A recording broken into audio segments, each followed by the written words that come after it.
2011मध्येही जनहित याचिका दाखल झालेली, ज्याच्यात सनातन संस्थेवर बंदी घालावी अशी मागणी होती.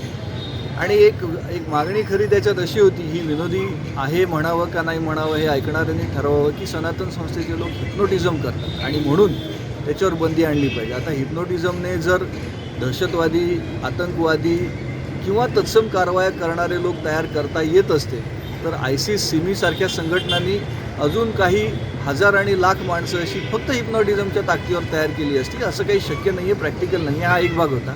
अर्थात उच्च न्यायालयाने मागच्या सुनावणीत हा मुद्दा विचारलेला, की ही पिटिशन तुम्ही घालू कशी शकता, कोणत्या अधिकारात, ह्याची मेंटेनेबिलिटी काय, त्याच्यावर त्यांना उत्तर देता आलं नव्हतं. त्याच मुद्द्याला धरून कुठेतरी ही पिटिशन त्यांनी शेवटी नाईलाजाने कोर्टाने फटकारलं, की आता तुम्ही विड्रॉ करता का आम्ही डिसमिस करू, हे विचारल्यावरती ती पिटिशन विड्रॉ केलेली आहे. ही विड्रॉ व्हायला शेवटी नाही म्हटलं तरी 13-14 वर्ष गेली. या काळात त्या सनातन संस्थेच्याबद्दल अनेक बातम्या विचित्र छापून आल्या. आता या पिटिशनच्या डिसमिसलच्या बातम्या तेवढ्याच छापून येणार का, हा प्रश्न आहे. कारण आपण बघतो, लोकशाही आहे, वैचारिक स्वातंत्र्य आहे, हे सगळं म्हटलं जातं, पण काही गोष्टी सिलेक्टिव्ह दाखवल्या जातात आणि काही दाबल्या जातात. हा एक वैचारिक दहशतवाद आहे का, आणि काही संघटना, काही माणसं याची बळी बनवली जातात का, हा एक प्रश्न खरा एक माणूस म्हणून माझ्या मनात आहे. धन्यवाद.